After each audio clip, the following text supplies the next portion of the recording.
Welcome to my channel. আমি আজকে তোমাদের চটপট একটা রাইসের রেসিপি শেয়ার করছি। আমি রাইসটা বানাতে বানাতে হঠাৎ করে মনে হলো তোমাদের সঙ্গে এটা শেয়ার করা যেতে পারে, সেই জন্য আমি এই রেসিপিটা তোমাদের সঙ্গে চট করেই শেয়ার করতে নিয়ে এলাম। এই রেসিপিটা হলো কোকোনাট রাইস। এই রাইসটা তৈরি করার জন্য প্রথমে আমি এতে সাদা তেল দিয়ে নিয়েছি এবং তারপর খানিকটা ঘি দিয়েছি। এটা একটা সাউথ ইন্ডিয়ান রাইসের রেসিপিতে আমি প্রথমে কিছু সর্ষে দিয়ে দেবো আর দেবো অল্প কটা জিরে। সর্ষে আর জিরে যখন ভাজা হবে, এটা যেহেতু ঘি দেওয়া আছে সেজন্য তোমরা দেখতে পাচ্ছ না, সর্ষে আর জিরেটা ভাজা হতে শুরু করে দিয়েছে।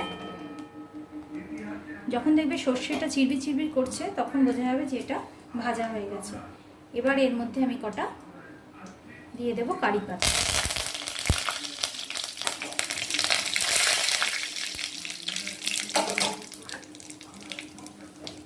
আর এখানে আমি নিয়ে নিয়েছি কলাইয়ের ডাল আর ছোলার ডাল মেশানো আছে। এটা আমি শুকনো একটু মুছে নিয়েছি ভালো করে। এবার এটা আমি এতে দিয়ে দেবো। এই ভিডিওটা করার জন্য আমি যেহেতু প্রিপেয়ার ছিলাম না, হঠাৎ করেই তোমাদের দেখাতে ইচ্ছা করলো, সেজন্য কিছু ভুল ত্রুটি হলে তোমরা আমাকে ক্ষমা করে দিও।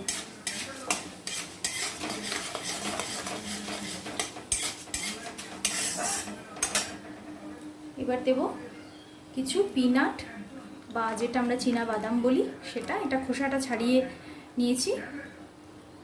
শুকনো খোলাই ভাজা কয়েকটা পিনাট আর হচ্ছে কাজু, এটা আমি এতে দিয়ে দেবো এবং খানিকটা কাজুগুলো একটু ব্রাউন হওয়া পর্যন্ত এটা আমি ভাজবো।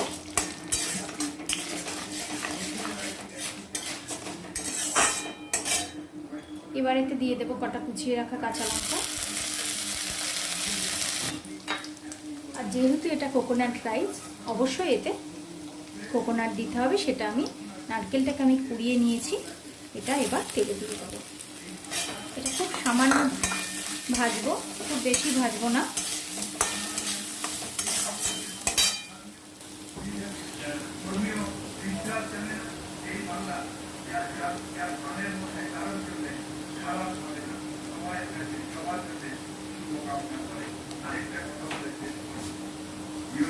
এবার এতে আমি রাইসটা দিয়ে দেবো। এটা তোমরা বাসমতি চাল দিয়েও করতে পারো। বাসমতি চালের রাইসটাকে খুব সামান্য নরম করে ভাতটা করে নেবে, দিয়ে একটু ছড়িয়ে নেবে। এটাতে আমি ইউজ করছি গোবিন্দভোগ চাল।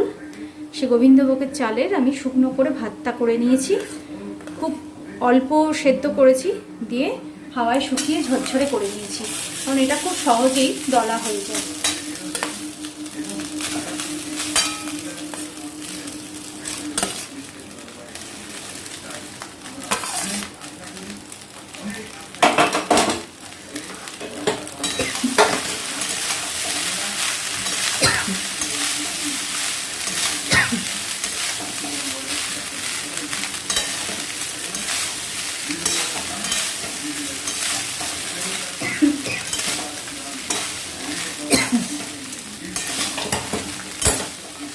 খানিকটা ভাত দিয়ে প্রথমে মিশিয়ে নিলাম। খুব সামান্য একটু লবণ ছড়িয়ে দেবো। এই ভাতটা আমি একটু লবণ দিয়েই করেছি, তাই খুব সামান্য একটু লবণ দিলাম। যদিও এটা সাউথের রাইস, ওরা লবণ চিনি দেওয়াটা পছন্দ করে না, ওরা চিনি ছাড়াই করে। কিন্তু আমরা যেহেতু বাঙালি, আমাদের একটু নুন মিষ্টি টেস্টি পছন্দ, সেই জন্য আমি এর মধ্যে একটু সামান্য চিনি দিলাম। এবার এর মধ্যে আমি বাকি ভাতটাও দিয়ে দেবো।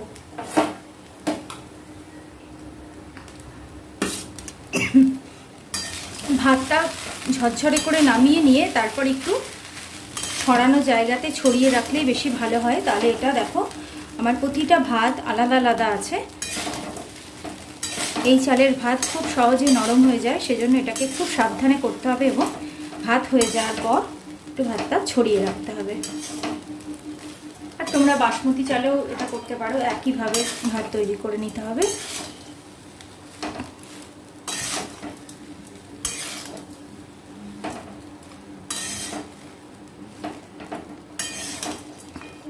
এবার এর মধ্যে আমি আরও খানিকটা নারকেল কোড়া দিয়ে দেবো।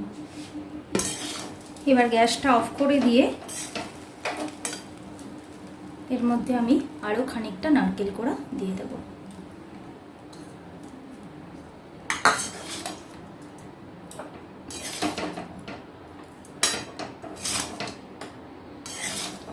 খুব চটপট এই রাইসটা হয়ে যায়।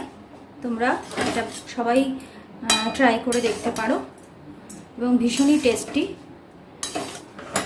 আমার এই কোকোনাট রাইসের রেসিপিটা তোমাদের যদি ভালো লেগে থাকে অবশ্যই কমেন্ট বক্সে জানিও, এবং আমার চ্যানেলটা ভালো লাগলে লাইক এবং শেয়ার করো, আর নতুন ভিডিও পাওয়ার জন্য অবশ্যই সাবস্ক্রাইব করো। Thank you.